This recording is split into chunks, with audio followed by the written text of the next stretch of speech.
আসসালামু আলাইকুম। আরও একটি নতুন ভিডিওতে আপনাদের সবাইকে স্বাগতম। আজকে আমি খুব সহজ রেসিপিতে লেটকা খিচুড়ি রান্না করে দেখাবো।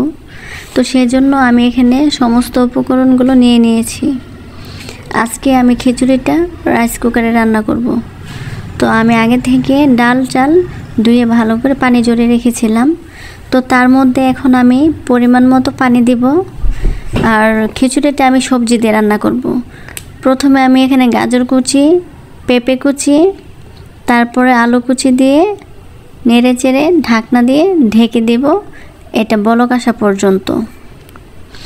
আসলে সবজি দিয়ে খিচুড়ি রান্না করলে আমার বাসার সবাই পছন্দ করে।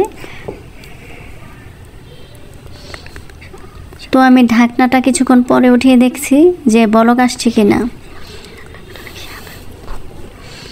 তো আমি আবার ঢাকনাটা উঠিয়ে দেখলাম বলক চলে আসছে। তো বলক আসার পর এখন আমি এর মধ্যে স্বাদ মতো লবণ দিয়ে দেব।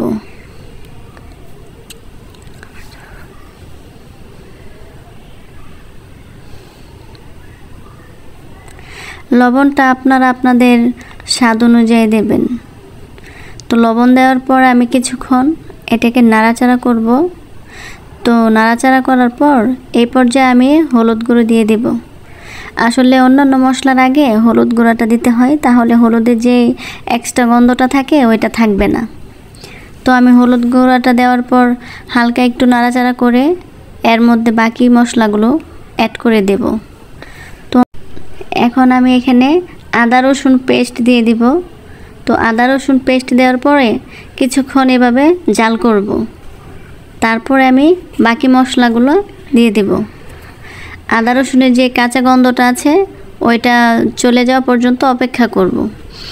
এখন আমি বাকি মশলাগুলো দেব।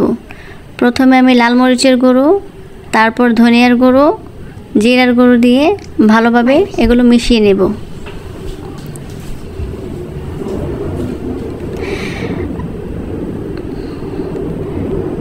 এগুলো ভালোভাবে নাড়াচাড়া করতে হবে। আসলে নিচে যাতে পোড়া লেগে না যায় তার জন্য একটু পরপর নেড়ে দিতে হবে। এই পর্যায়ে আমি কাঁচামরিচ দিয়ে দেব। কাঁচামরিচটা আপনারা ফালি করে না দিয়ে আস্ত দিবেন, তাহলে এর ফ্লেভারটা ঠিক থাকবে। তো এখন আমি বাদাম বাটা দিয়ে দেব।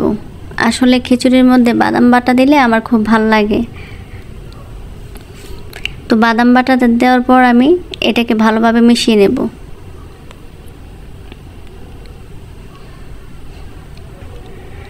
এটাকে এখন অনবরত নাড়তে হবে। আসলে পানিটা যখন ঘন হয়ে আসবে তখন নিচে লেগে যাওয়ার সম্ভাবনা থাকে, তার জন্য একটু পরপর নাড়া দিতে হবে। তো আমার খিচুড়িটা প্রায় শেষের পথে হয়ে এসেছে। এখন আমি খিচুড়িটাতে বাগার দিয়ে দেব।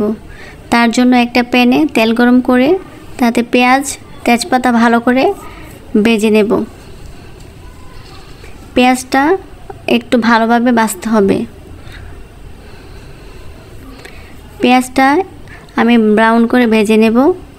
আর পেঁয়াজটা যখন একদম ভাজা ভাজা হয়ে যাবে তখন আমি এটা খিচুড়িতে দিয়ে দেব। আসলে বাগার না দিলে খিচুড়িতে ভালো লাগে না, তার জন্য আমি এখানে বাগারটা খিচুড়িতে দিয়ে দিছি। এখন পেঁয়াজের বাগারটা খিচুড়ির সাথে ভালোভাবে মিশিয়ে নেব।